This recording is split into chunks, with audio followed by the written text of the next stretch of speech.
Com muita alegria, quero cumprimentá-los com a graça e a paz do Senhor Jesus.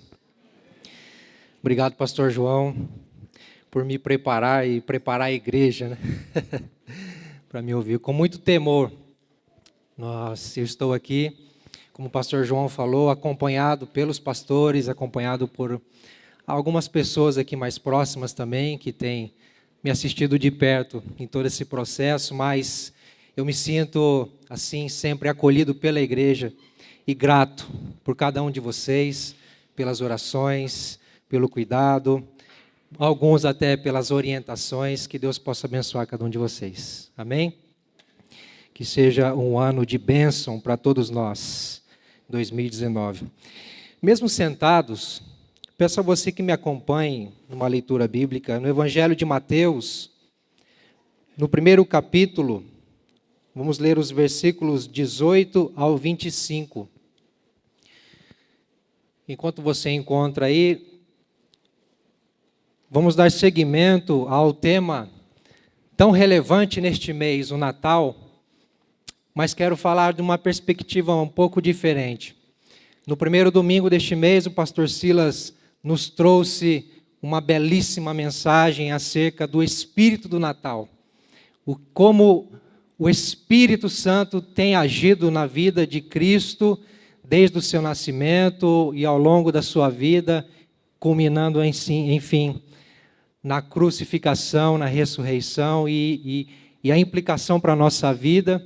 O pastor José Antônio, domingo passado, nos trouxe também uma palavra extraordinária acerca do porquê ele veio ao mundo, nos falando então que Jesus veio para nos libertar do pecado, do diabo e da morte e do mundo, né?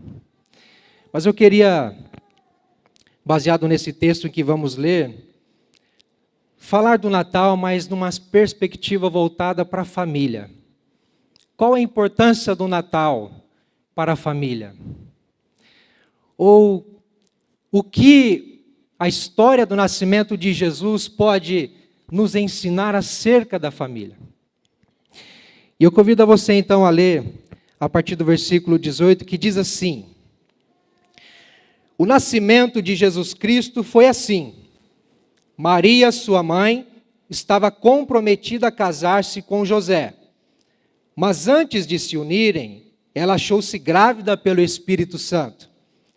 José, seu marido, era um homem justo e não queria expô-la à desgraça pública. Por isso, decidiu separar-se dela secretamente.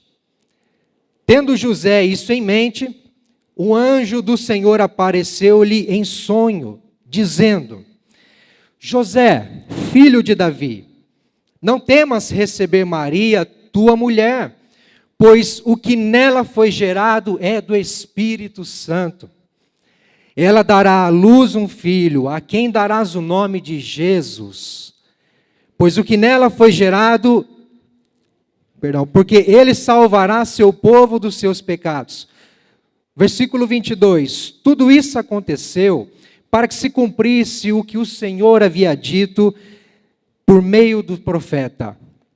A virgem engravidará e dará à luz um filho, a quem chamarão Emanuel, que significa Deus conosco.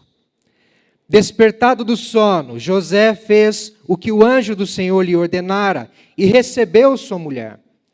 Mas não a conheceu na intimidade, enquanto ela não deu à luz um filho. E deu-lhe então o nome de Jesus. Amém? Nós estamos diante de um texto que o evangelista Mateus relata a história do nascimento do Salvador Jesus. Se nós pegarmos desde o início, no versículo 1 de Mateus, veremos que ele se preocupa em dar a linhagem davídica ou a linhagem de Jesus, né, os seus antepassados, mostrando que ele de fato é o Cristo, é o Messias, né? Mateus, ele frisa no seu primeiro versículo, livro da genealogia de Jesus Cristo, filho de Davi, filho de Abraão, dando a ênfase e apresentando que este menino que nasceu, a qual nós lemos nos primeiros versículos, ele de fato é o Cristo, é o Messias, comprovado historicamente e comprovado pela palavra do Senhor. Mas como eu disse no início, o que o Natal, essa história do nascimento tem a ver com a nossa família, tem a ver com as nossas famílias hoje? Baseado nesse texto, eu quero trazer aos irmãos alguns sinais em que nós podemos perceber que o nascimento de Jesus, a história do nascimento de Jesus nos apresenta acerca do trabalhar de Deus nas nossas famílias, ou na família em geral. O primeiro sinal que nós podemos perceber é que normalmente, dentro de uma família, ou então na nossa vida pessoalmente, e é claro, isso reflete na nossa família, podemos ser acometidos por um problema conturbador. Olha o cenário, olha o contexto que Mateus coloca em relação à vinda de Jesus, ao anúncio da vinda de Jesus. Diz assim o texto no versículo 18, que Maria, sua mãe, estava comprometida a casar-se com José. Na cultura judaica da época de Jesus, o noivado, ele durava até 1 ano. Aliás, ele tinha que durar 1 ano. E era uma preparação, sim, para as núpcias, só que era diferente do nosso contexto hoje. O noivado hoje, nós firmamos um compromisso, mas, digamos que sem uma obrigatoriedade legal, não é? E aí, simplesmente, aliás, somente firmamos um compromisso matrimonial, legalmente, e até mesmo, por que não dizer espiritualmente falando, com a bênção de Deus, é claro, somente no casamento em si, não é? Mas na época, aqueles que estavam comprometidos no noivado, já eram de fato considerados marido e mulher. Apenas haveria a consumação, de fato, deste casamento nas bodas, né? Na cerimônia nupcial, em que então, acredito, se eu não me engano, durava em torno de 1 semana, uma grande festa, um casamento, em que o noivo então tomava a sua noiva na sua tenda e coabitava com ela na intimidade, e assim então firmava-se o casamento, e eles passavam então a serem tratados como um casal, marido e mulher de fato, na convivência matrimonial, né? Então, José e Maria aqui, eles ainda não chegaram a esse ponto, e os comentaristas bíblicos vão dizer que Maria tinha aproximadamente, aliás, no máximo, cerca de 14 anos de idade. Na cultura judaica era normal. Eu não sei como é que é hoje, mas na época de Jesus era normal. Uma moça, uma jovenzinha, né? Para nós, uma adolescente. Assim que ela passasse a ter a fertilidade, então ela estava apta para se tornar uma esposa. E já era prometida desde início, talvez na sua infância, a um casamento.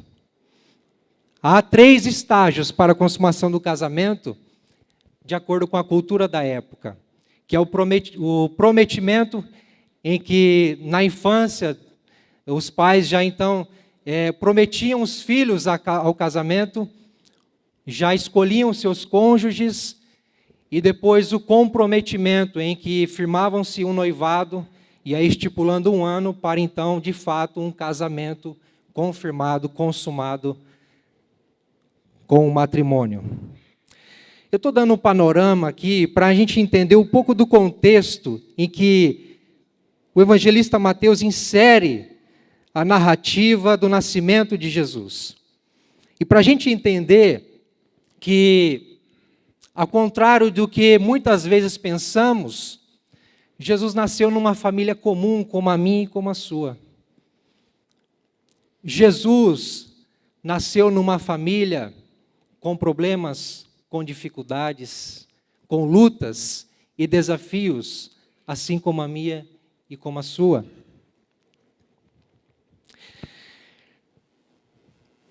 Houve um problema conturbador para José e Maria. Um casal jovem que estavam, quem sabe, apaixonados, se preparando para viverem uma vida juntos, envelhecerem juntos e construírem uma história de amor.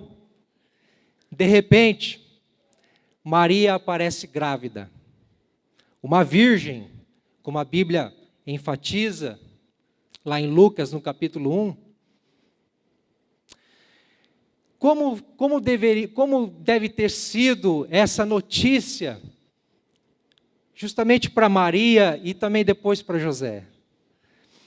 O interessante é que Maria vai dizer, Lucas vai dizer, lá no capítulo 1, no versículo 31, que o anjo apareceu para ela, o anjo Gabriel, e disse para ela assim: você ficará grávida e dará à luz um filho e lhe porá o nome de Jesus. Deus escolhe Maria e José para receberem o Salvador.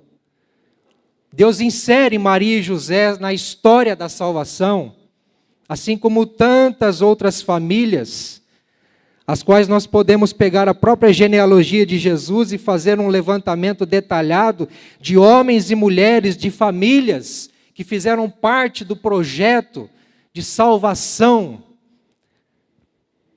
e que Deus escolheu. Maria, então, recebe a visita de um anjo, já preparando ela: olha, você dará à luz a um filho. Não temas, porque isto vem de Deus. Você foi escolhida. Deus tem um propósito através da tua vida, um propósito que envolverá toda a humanidade. E é com você que eu quero realizar isso. É como se Deus estivesse preparando ela. E aí no versículo 31 de Lucas também, vai dizer que a forma como isso aconteceria. O versículo 31 do capítulo 1 de Lucas, que diz assim: o anjo respondeu, de acordo com a indagação de Maria: mas como isso vai acontecer? O Espírito Santo virá sobre ti e o poder do Altíssimo te cobrirá com a sua sombra. Por isso aquele que nascerá será santo e será chamado Filho de Deus. Maria teve um anúncio, uma revelação de Deus, de que ela engravidaria mesmo virgem, e de que essa gravidez, essa concepção, viria do Espírito Santo. Então ela, muito submissa, humilde diante de Deus, temente a Deus, aceitou de bom grado. E deixou-se ser trabalhada e usada por Deus. Mas e José? José está diante da sua esposa virgem, prometida a ele para casamento, grávida. Como deve ter sido essa notícia para José? Por vezes nossos planos são frustrados, porque recebemos uma notícia não muito agradável. Por vezes nossa família passa por um turbilhão de emoções que mexe com a nossa estrutura, porque recebemos uma notícia que nos abala. De repente uma doença que surge, um desemprego de um pai de família, ou que seja de uma mulher que cuida do seu lar. Um simples acidente que pode comprometer a nossa saúde, compromete os nossos bens, enfim.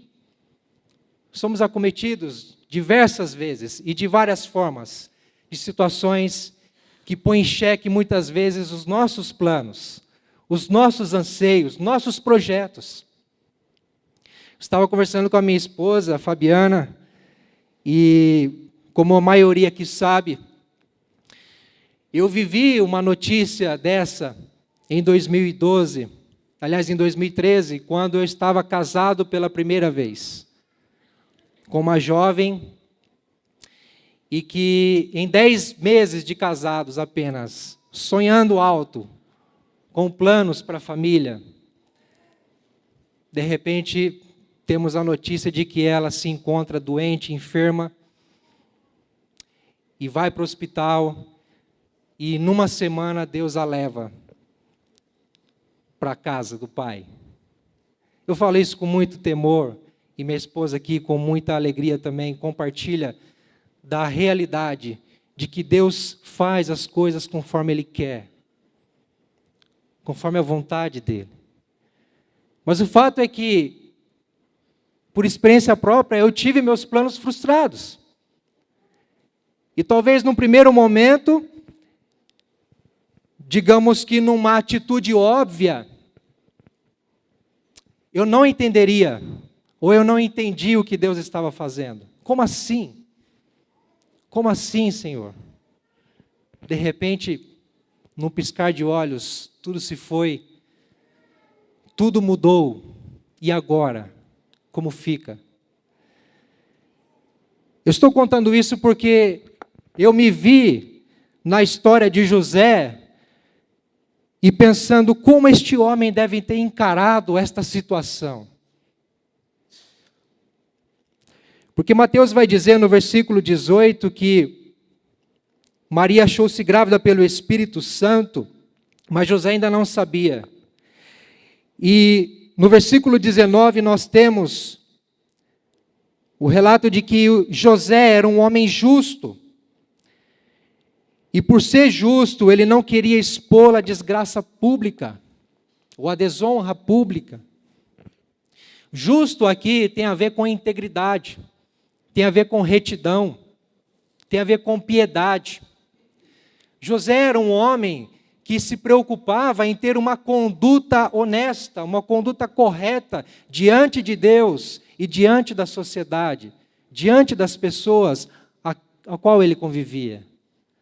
Então, para José receber a notícia de que a sua prometida esposa, a sua noiva, que era virgem, estava grávida, sem saber o porquê, como, o que ele entendeu? Que ela adulterou, que ela cometeu um adultério. Entendo que é como se fosse uma facada no coração de José, que com certeza um homem apaixonado, sonhando alto, planos para sua futura família, se vê diante de um problema conturbador. E naquela época, um adultério, ele poderia ser tratado, logicamente, pelo divórcio. José teria todo o direito de se divorciar de Maria, por conta desse suposto adultério, que com certeza ele deve ter imaginado. Mas, por ser justo, ele opta por uma viés que não venha a expor Maria.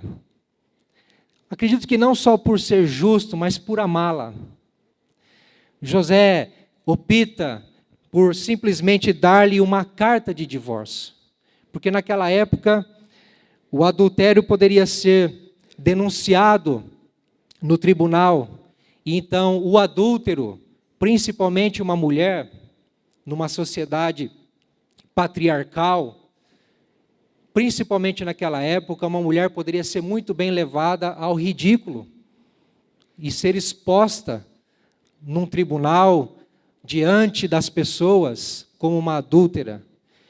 Em alguns casos poderia até ser apedrejada até a morte.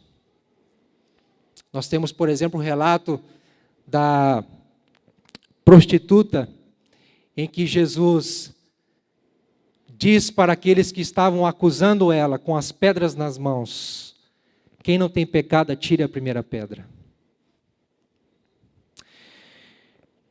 José, por ser um homem justo e por amar a sua esposa, ele simplesmente decide não expô-la e dar-lhe uma carta de divórcio, a fim de que ela vivesse a vida dela. Tome o seu rumo, viva a sua vida, eu vou viver a minha. Mas José ainda não tinha percepção e não tinha entendimento de que Deus estava no controle e de que Deus estava trabalhando nesta causa e de que este ocorrido, aquilo que parecia um problema que conturbou a vida de José e também de Maria, foi plano de Deus. Por isso que nos versículos 20 e 21, nós temos um sinal da palavra consoladora de Deus. Porque diz assim que José, tendo isso em mente, um anjo do Senhor apareceu-lhe em sonho, dizendo: José, filho de Davi, não temas receber Maria, tua mulher. E olha que interessante, o anjo declara para José, primeiro, que ele é filho de Davi. Lembrando José que ele faz parte da linhagem daquele a quem estava prometido de vir e salvar o mundo, o Messias, o Cristo. O anjo faz questão de colocar José no seu devido lugar. Você faz parte da história que Deus construiu, que Deus estabeleceu para a salvação de todos os pecadores, para a salvação do mundo. Você é filho de Davi. Quem sabe José, nesse momento, já entendeu, enquanto João falava para ele em sonhos. Talvez até a mente dele voltou-se à sua história e à sua memória, à sua genealogia, e passou a entender, de fato, Deus tem um plano na minha vida. Deus tem um plano na minha família. E o anjo continua dizendo: não tema receber Maria como sua esposa, pois o que nela foi gerado procede do Espírito Santo. Maria teve o anúncio de que geraria um filho do Espírito Santo antes mesmo de conceber esse filho. Mas José só veio ter o anúncio e uma palavra de Deus acerca disto depois de ter descoberto que Maria estava grávida. Diante do problema conturbador, diante daquela notícia que muitas vezes nos abala, e que muitas vezes nos constrange, que nos confundem, que nos tira o chão, que nos faz perder a razão, o sentido da nossa existência muitas vezes. O que está acontecendo comigo? Por que fui acometido disto? Diante de uma má notícia, assim como José, Deus sempre tem uma palavra consoladora. Deus sempre tem uma palavra de renovo. Deus sempre tem uma palavra de conforto. Diante do inesperado, do óbvio, José, ele agiu pelo óbvio. Eu vou me separar. É o meu direito. Acredito que ele deve ter pensado assim: vai ser muito difícil conviver com isso, com essa situação, com essas circunstâncias. Então, pelo óbvio, separação, divórcio. E como disse, era todo o direito dele. Mas diante do inesperado e do óbvio, José passa a receber uma palavra consoladora de Deus, que deixa claro que ele está no controle, no cuidado da vida dele e da família dele. Por isso que ele fala: não temas receber tua mulher. É engraçado que o anjo já diz para ele: olha, ela já é tua. Ela é tua mulher, receba ela como tal. Ou seja, ela está grávida do Filho de Deus, do Salvador do mundo. Então receba como tal mulher. Ou seja, assuma, se submeta a este agir de Deus na sua vida.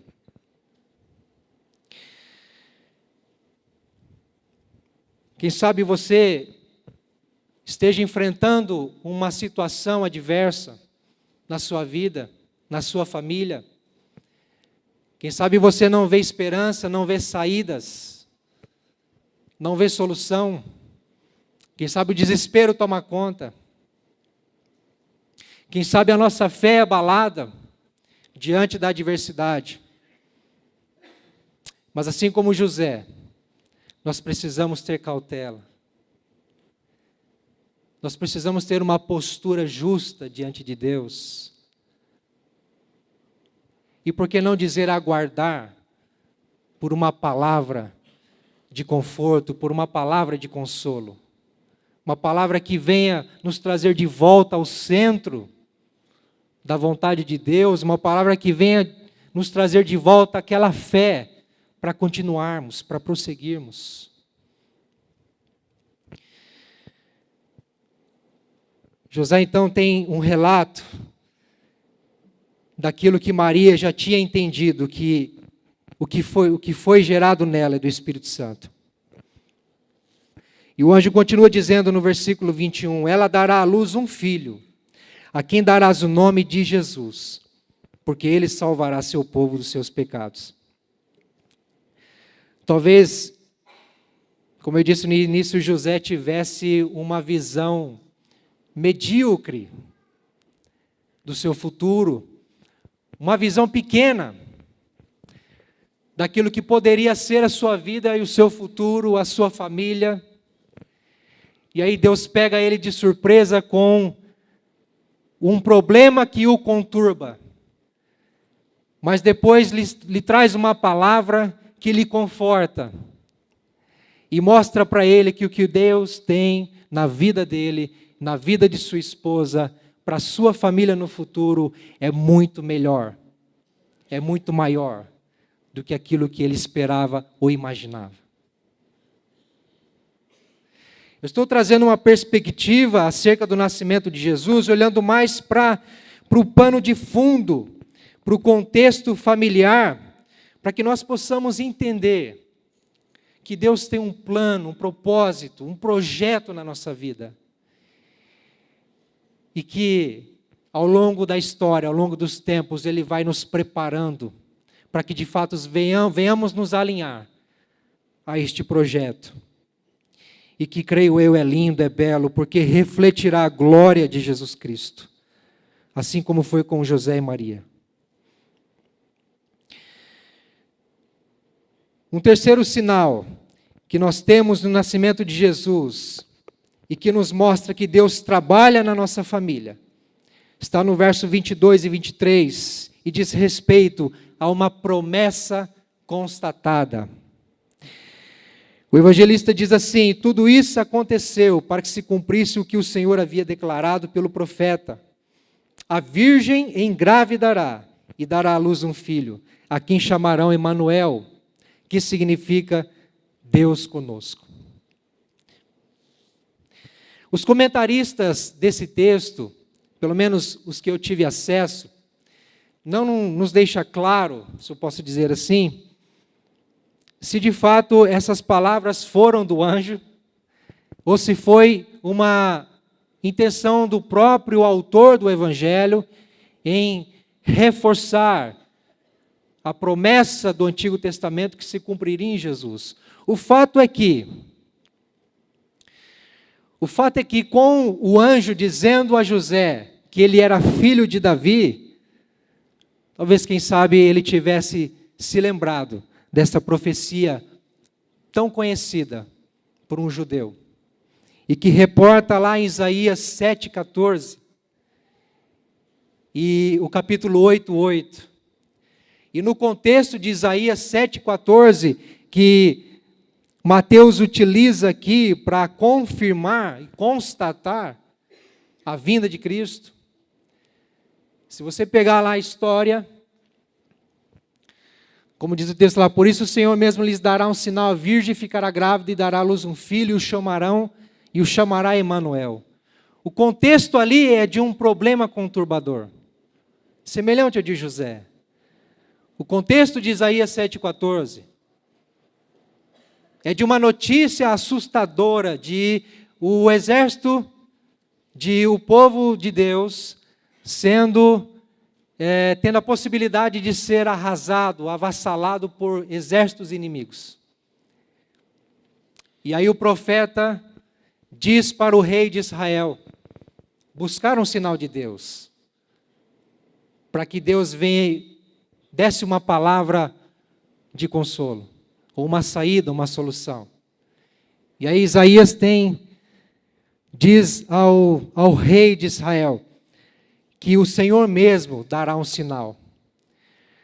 Claro, ele está naquele contexto dizendo que, eu não quero entrar detalhadamente em Isaías 7,14, mas só para a gente entender um pouco o pano de fundo. É como se Isaías estivesse dizendo que, naquele mesmo tempo, Deus daria um socorro, Deus daria um auxílio, Deus libertaria o povo da ação do inimigo contra eles, do exército inimigo que viria contra eles. Mas também aludia, ou também transportava a ideia, ou a promessa, de que Deus enviaria um filho, Deus enviaria o Senhor Jesus Cristo, Deus enviaria o Salvador, que, como diz o anjo, salvará o seu povo dos seus pecados. A perspectiva de José, assim como de qualquer judeu na época, era de que um redentor, um salvador, um libertador, um líder, viesse em forma de rei, viesse numa postura de rei, de governador, e que viesse acabar com a fome, e que viesse trazer a paz, e que viesse de fato dar uma nova sociedade, um lugar melhor para o povo, enfim, que viesse dar dignidade aos judeus. Essa era a perspectiva do Messias. Mas o anjo diz para José e para Maria que o Salvador viria de forma diferente, viria com um propósito diferente, de salvar o seu povo dos pecados deles. Entenda que José e Maria se submetem à vontade de Deus, se submetem ao inesperado, àquilo que eles teriam de aguardar que Deus faria, mas que era totalmente diferente daquilo que não só eles, mas toda a nação aguardavam. Por isso que nós vemos uma postura obediente e confiante de José e Maria. E isso está no versículo 24 e 25. E eu já estou encerrando. Que diz assim: despertado do sono, José fez o que o anjo do Senhor lhe ordenara e recebeu a sua mulher. Mas não a conheceu na intimidade, enquanto ela não deu à luz um filho. José, ele não só recebe uma palavra consoladora do Senhor, através do anjo, em sonhos, mas ele obedece essa palavra. Ele se submete obedientemente a essa palavra. Ele passa a entender o plano de Deus, o projeto de Deus para a sua vida, e diz: eis-me aqui, Senhor.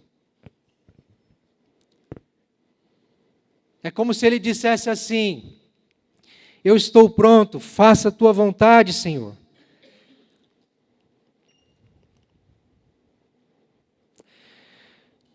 José recebeu a sua mulher depois da promessa, depois do sonho que teve do anjo.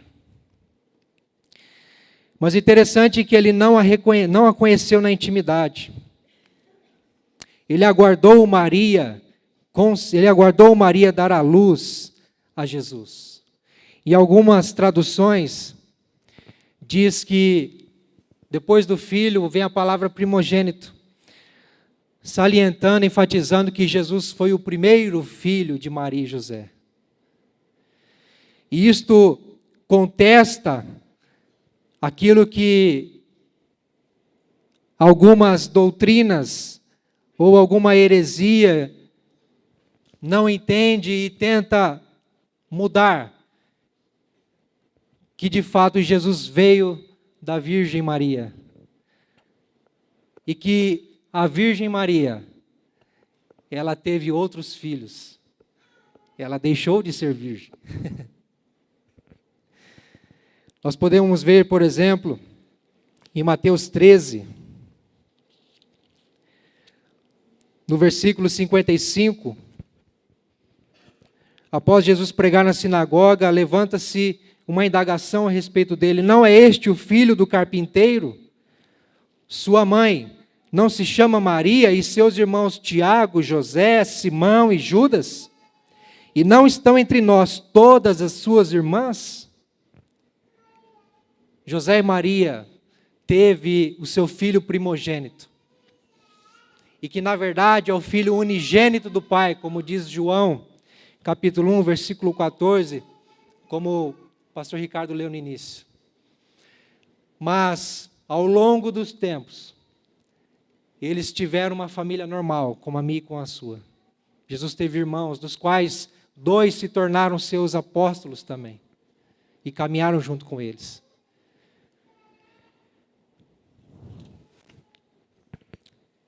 Diante de um problema conturbador, que a princípio pode ter assustado esta família, diante de uma palavra consoladora que veio da parte de Deus e que disse a José e Maria: olha, o projeto de Deus está se cumprindo na vida de vocês. O que Deus está fazendo, aliás, o que está acontecendo vem de Deus. Ele está no controle. Não se preocupem, porque as suas vidas estão no cuidado dele. Diante então de uma promessa constatada pela palavra de Deus, pela história, pela profecia, de que aquilo haveria de acontecer, que aquilo deveria ocorrer. Então José, ele só tem uma alternativa. E aí ele tem uma postura obediente e confiante. Ele não só recebe a sua mulher, como o anjo lhe disse, com muito amor, com muito cuidado, com muito carinho, mas ele aguarda Maria gerar Jesus e cumpre com aquilo que o anjo lhe designou e deu um nome de Jesus ao menino. E aí, só me resta entender que, diante de tudo isso, nós precisamos ter uma obediência à vontade de Deus, que Ele revela na sua palavra e que Ele revela através de Cristo. Nós precisamos confiar que Deus está trabalhando em prol de nossas famílias. Ainda que enfrentemos ou tenhamos que enfrentar adversidades, problemas conturbadores, Deus está no controle de nossas famílias. Deus está no cuidado de nosso lar. E tem uma palavra consoladora. Como um homem justo que José foi, acredito que ele deveria ter uma comunhão, uma intimidade com Deus, na oração, no jejum, como um judeu de sua época. Mas, como a palavra mesmo justo diz, que era uma pessoa íntegra, piedosa, isso destaca-o como tendo uma espiritualidade diferenciada, como quem temia a Deus de fato, como quem aguardava a vontade de Deus, como quem esperava por aquilo que Deus realizaria. E eu acho interessante que o anjo fala com José em sonhos, ao passo que com Maria ele aparece. Se nós lermos o capítulo 1 de Lucas, nós veremos que o anjo Gabriel aparece para Maria. Mas para João, ele fala em sonhos. Interessante isso, porque se nós pegarmos, por exemplo, no versículo 13 do capítulo 2 de Mateus, quando depois que os magos foram visitar Jesus e partiram então de volta, é dito que um anjo do Senhor apareceu a José em sonho, novamente, e diz a ele, para ele fugir para o Egito, porque haviam pessoas atrás do menino.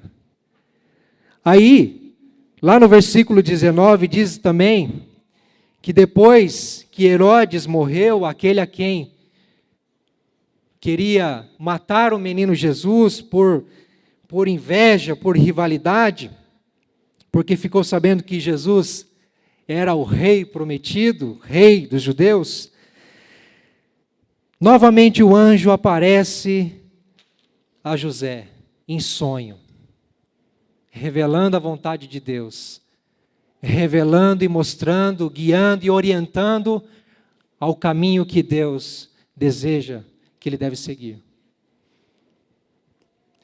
Entendo que nós precisamos nos voltar à comunhão, à intimidade com o nosso Deus, cada vez mais, a ponto de sermos dirigidos e orientados pela vontade dEle, pela palavra dEle. Não por nossas próprias decisões, por nosso próprio entendimento. José ouviu a voz de Deus. E José obedeceu a voz de Deus para a sua família, para a condução do seu lar. Nós precisamos então aprender com essa família, com José e Maria, que Deus ama as nossas famílias e trabalha a favor dela. Amém? Queria convidar vocês a se colocar de pé.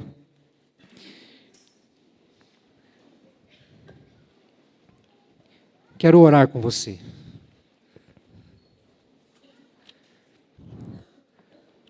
Uma mensagem simples, acredito objetiva, acerca das nossas famílias, acerca da nossa história.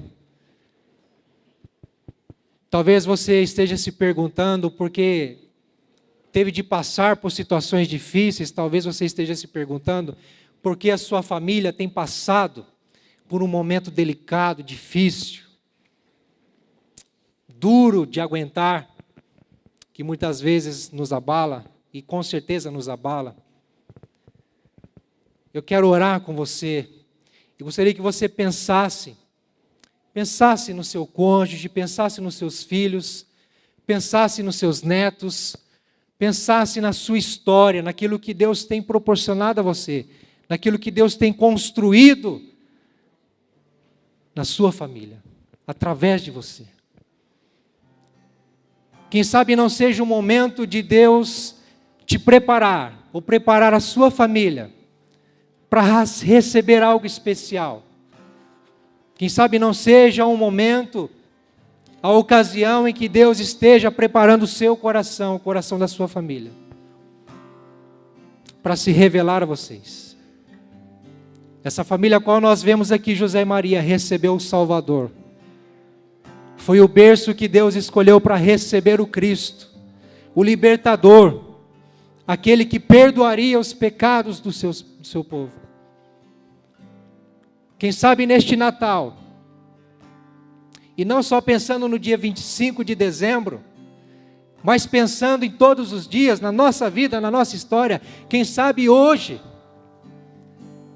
não é a ocasião em que Deus espera que recebamos o Cristo, que recebamos o Filho de Deus, que recebamos Jesus em nosso lar, que recebamos o Salvador na nossa família.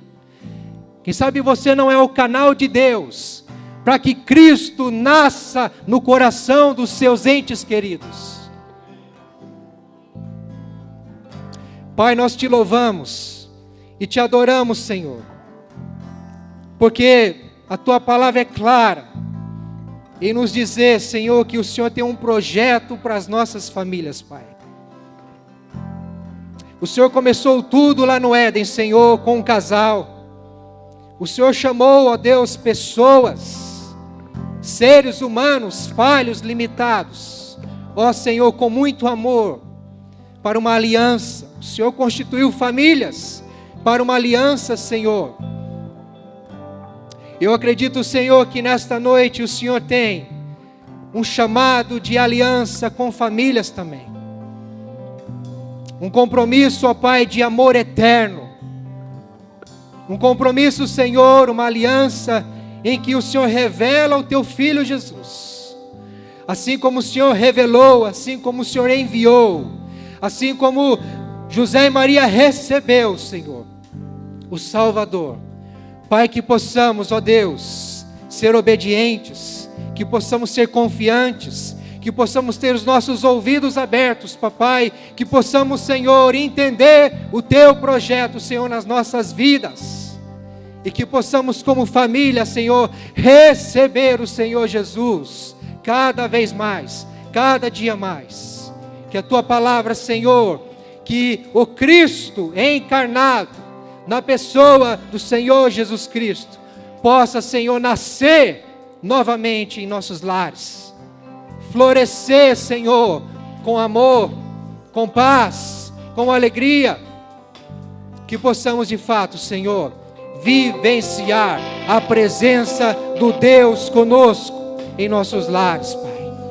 Por isso, Senhor, toma-nos, ó Pai, com Teu amor, envolva-nos com Tua graça, Senhor, e resplandeça em nós, Senhor, a presença do Teu Filho.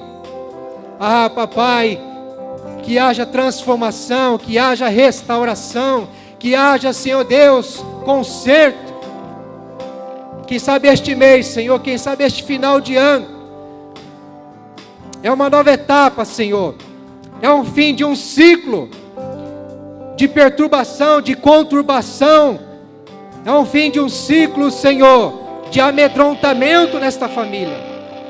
Quem sabe, Senhor, é uma esperança de um novo tempo, da paz, da alegria.